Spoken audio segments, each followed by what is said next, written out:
এ দেখো মহাকুম্ভে যাবে গো। মহাকুম্ভে যাচ্ছে?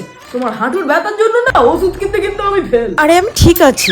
ভাবো তো 144 বছর অন্তর হবে, আমার নাতি পুতিও তাদের জীবদ্দশায় দেখতে পাবে, কি সন্দেহ আছে? তা বলি তুমি কি 144 বছর বাঁচতে চাও নাকি? এই শোনো, বাজে কথা না বলে না। খবর টবর তো দেখো না, ট্রেনের টিকিট থাকলেও না গো লোকে ট্রেনে উঠতে পারছে না।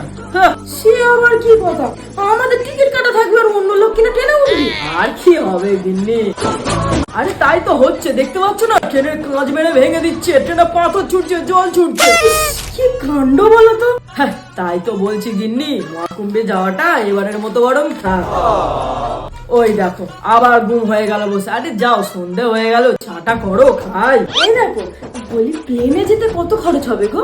সব আছে গিন্নি কি বলে রে? কই গো বলো। হ্যাঁ, আর তোমরা কি দেখছো? পরবর্তী পার্টটা দেখতে আমার চ্যানেলটা সাবস্ক্রাইব করে নাও না।